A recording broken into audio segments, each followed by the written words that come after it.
Assalamu alaikum watoto wetu wazuri. Karibuni kwenye kipindi chetu cha Kids Corner, na leo nataka tujifunze historia ya watoto wa Imam Hussein alayhi salam. Kipindi kilichopita tumejifunza historia kuhusu Ali Akbar, na sasa hivi ningependa kwenda moja kwa moja mpaka historia ya Imam Zainul Abidin. Imam Zainul Abidin ni nani? Imam Zainul Abidin ni imamu wangapi? Na Imam Zainul Abidin alichangia nini kwenye vita vya Karbala ama hizo siku za Ashura? Jina lake kamili la Imam Zainul Abidin alikuwa anaitwa Ali ibn al-Hussein ibn Ali. Imam Hussein alikuwa na Ali Akbar, na sasa hivi tunamsoma Ali Zainul Abidin. Yeye alikuwa imamu wangapi? Imamu wa kwanza alikuwa nani? Imam Ali bin Abi Talib. Wa pili Imam Hassan bin Ali. Wa tatu Imam Hussein ibn Ali. Wa nne Imam Zainul Abidin. Kwa hivyo yeye alikuwa imamu wa 4 katika maimamu 12. Tumesema jina lake kamili ni Imam Ali ibn al-Hussein ibn Ali. Majina yake maarufu yalikuwa ni Zainul Abidin, ambapo Zainul Abidin inamaanisha nini? Pambo la waabudu, yaani pambo la wenye kuabudu. Na As-Sajjad. As-Sajjad inamaanisha nini? Sajjad imetokana na jina kusujudu, yaani inamaanisha anayesujudu sana. Je, mama yake alikuwa nani? Mama ya Imam Zainul Abidin alikuwa anaitwa nani? Shaharbanu, ambao watu wengi katika kihistoria wanasema yeye alikuwa ni binti wa mfalme. Hiki kisa cha Imam Zainul Abidin ni kukirudia na kirudia kwa sababu kutokana na tukio la Karbala, na vile vile yeye ni mtoto wa Imam Hussein. Lakini Miss Fatma katika kipindi chetu cha Tarbia Youngsters alitufundisha kwenye tarbia hizi visa vya maimamu 12. Ningependa pia tufuatilie ili tujifunze zaidi, maana mimi hapa tunajifunza kutokana na tukio la Ashura. Imam Zainul Abidin alizaliwa mwaka wa 38 Hijiria huko Madina. Ningependa kurudia maana ya Hijiria kwa sababu tutalisikia zaidi katika hichi kipindi kifupi cha Muharram na mpaka Safar inshallah, kwa sababu tunajifunza historia za watoto wa Imam Hussein na vile vile wamechangia vipi katika hili tukio la Karbala. Hijiria inamaanisha nini? Inamaanisha miaka ya Hijiria ilianza kuhesabiwa baada ya mtume kuhamia Madina. Mtume alipoenda Madina kutoka Maka, ule mwaka wa kwanza baada ya yeye kuhama ulihesabiwa mwaka wa kwanza baada al-hijra, yani baada ya kuhama. Hijra inamaanisha kuhama. Mwaka wa pili baada hijra. Watatu hivyo hivyo, yani hilo neno hijiria lilikuja kutokana na hiyo kuhama kwa mtume.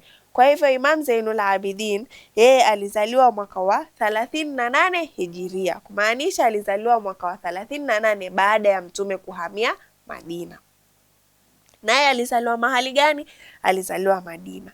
Umri wake ulikuwa miaka 23 katika tukio la Ashura, takriban 23 katika hilo tukio la Ashura. Imam Zainul Abidin yeye hakupigana. Najua wengi wetu wataulizwa kwa nini hawakupigana. Imam Zainul Abidin katika vita vya Karbala alikuwa mgonjwa sana kiasi cha kwamba hawezi hata kusimama. Yeye hakuenda vitani. Kwa sababu gani? Alikuwa hawezi hata kusimama vizuri. Allah alitaka Imam Zainul Abidin aishi ili aweze kuwa imamu baada ya babake. Babake Zainul Abidin ni nani? Imam Hussein. Kwa hivyo tumesema kwamba Ali Akbar yeye aliuliwa kwenye vita vya Karbala. Imam Zainul Abidin hakuweza kwenda kupigana. Kwa sababu gani? Alikuwa mgonjwa mahututi mpaka hawezi kusimama.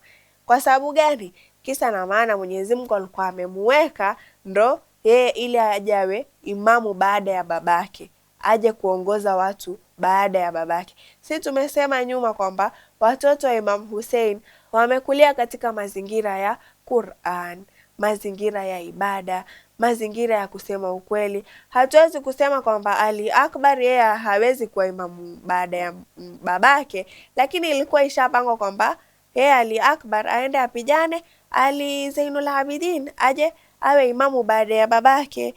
Kwa hivyo Imam Zainul Abidin yeye hakupigana kwa sababu alikuwa amepangiwa kwamba yeye ndo atakuja awe imamu aje aongoze watu baada ya Imam Hussein. Na baada ya Karbala aliongoza Waislamu kwa elimu, dua, subira, yani Waislamu walijifunza mambo mengi. Wewe fikiria, Imam Zainul Abidin katika vita vya Karbala alimpoteza babake. Yani kufikia hapa tunajua Imam Hussein amekufa katika vita vya Karbala. Kufikia hapa tumejua kwamba Ali Akbar amekufa katika vita vya Karbala. Na huyo ni ndugu yake. Yani babake na ndugu yake kwa wakati mmoja. Na labda kupitia hichi kipindi chetu tutajifunza zaidi na zaidi nani mwingine amepoteza maisha yake kwenye hizi vita vya Karbala, ama mtu gani muhimu kabisa katika historia ya Imam Hussein amepoteza maisha yake katika vita vya Karbala. Kwa hivyo kutokana na Imam Zainul Abidin tunajifunza kuwa na subra, kuwa shujaa, kwa sababu sio yote. Wewe fikiria, wewe umeenda umesimama kwenye haki. Hapo kwenye haki hiyo babako amekufa, ndugu yako amekufa, unaowapenda wamekufa. Wewe utaendelea kufuata haki hiyo? Haki hiyo inakupokonya wapenzi wako wote. Si wazazi wako, si ndugu zako, si watu wako wa karibu, si wajomba zako. Basi Imam Zainul Abidin alipitia yote haya. Na vile vile hakukata tamaa. Hakusema basi mimi sitakuwa Muislamu kwa sababu Uislamu umenipokonya mimi watu wangu wa karibu. Kwa hivyo watoto wetu wazuri, tujifunze kutokana na Imam Zainul Abidin, na inshallah kupitia hapa ningependa kumalizia darasa langu hapa, na tutapatana tena kwenye darasa lifuatalo. Maasalam.